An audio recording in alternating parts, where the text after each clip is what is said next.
But anyway, Miss Zoe, I guess I'll tell them what we're really thinking about. Yeah, what are we really thinking about right now?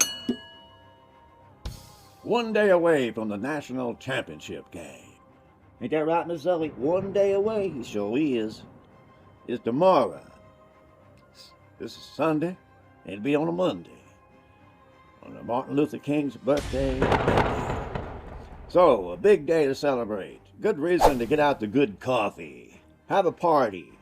Teams you followed for decades, fighting it out for number one. Indiana and Miami. What?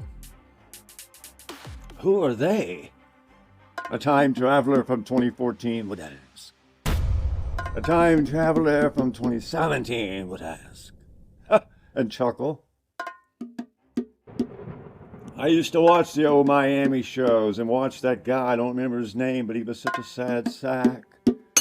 He always thought Miami was going to be good, and they never were. And now he's happy, because they're back. Ain't that right, Miss Zoe? Miami is back, and that's a natural fact. They're in the national finals. Yeah, they're in the playoffs. They're going to play off with a championship. Miami can win themselves a title at that. But wait a minute.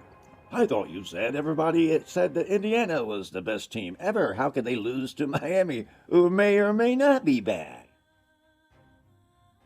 Well, obviously, Indiana can't lose. We all know that. And Miami is back, and we all know that. So what's going to give? Is Miami the greatest ever? Indiana the greatest ever? Then there's no reason to watch the game, is it? Well, surely Miami can't beat them. They have Carson Beck with those interceptions. Like confetti at a party. Or he did, or he could, or he might. Mario Cristobal can't count on that. Coaches have to have things they can count on. But he's managed to count on Carson Beck. He's in the finals. People prejudge. They have an opinion of Carson Beck. They already don't like him for life, no matter what happens, or they love him for life, no matter what happens. And both are fools in my eye, I must attest. How can you be so foolish as to judge someone? You changed. You're not the same person you were 2 decades ago. Hopefully not. Well, I don't know. People change. Let them change. Carson Beck's gotten better. He's got good coaching now. Does that matter? I heard that it did. But maybe it does, because Carson Beck is back. Bo Nix left the coaching disaster of Auburn and went to Oregon and got good. They got good coaches there. They do. They're pretty good. Ain't nothing to talk about. They're professional coaches who get the team ready to play. They don't have political agendas or inherited rights to positions. They earn their wings every day, and there's somebody there with a headset on that knows what he's doing. And he got Bo Nix better. Get a guy like Stockton who needs to get a lot better. Needs good coaches to teach him. They're not. They've had him 4 years. They haven't taught him how to throw. Either Stockton's a dummy or the coaches haven't shown him anything. Either Stockton is a dummy or the coaches haven't done their job. Both things could be true at one time. Stockton probably could benefit from better coaching than he's got. Hopefully that's true, but he's been here 4 years. He hasn't learned anything. Is it because he wasn't taught or he isn't coachable? Who knows? Who knows? But he has to play. It's not even about football with him. And at Georgia, they've chosen that path. They pick their team based on who they want to be the star. They don't want to win over winning the way they want to play. And how do they want to play? They don't want to play the same way Indiana does. Indiana gets ahead by strategy, not by accident. And by doing so, Miami puts themselves in a high position to win.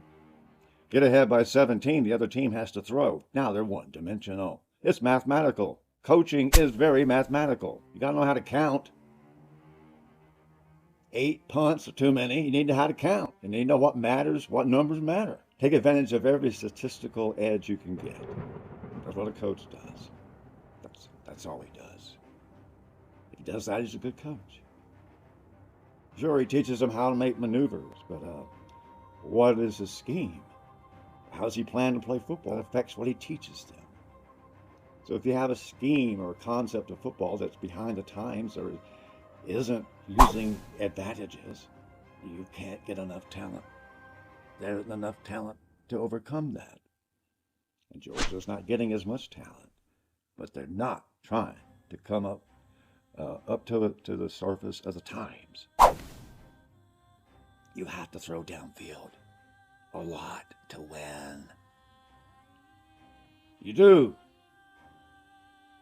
And when the other team has the ball, you have to put pressure on him, or you can't win. Right now, those two things, given as a must, how could you ignore them? But we're trying to win without doing either. Somehow, we won 12 games. It's not that simple. Sometimes they got pressure. Sometimes they didn't.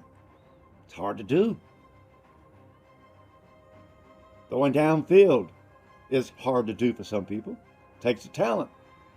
Quarterback's got to be quick. Got to have a quick release. He's got to understand how to read defenses. He's got to basically be a coordinator on the field that actually calls the play because he sees the pool shots.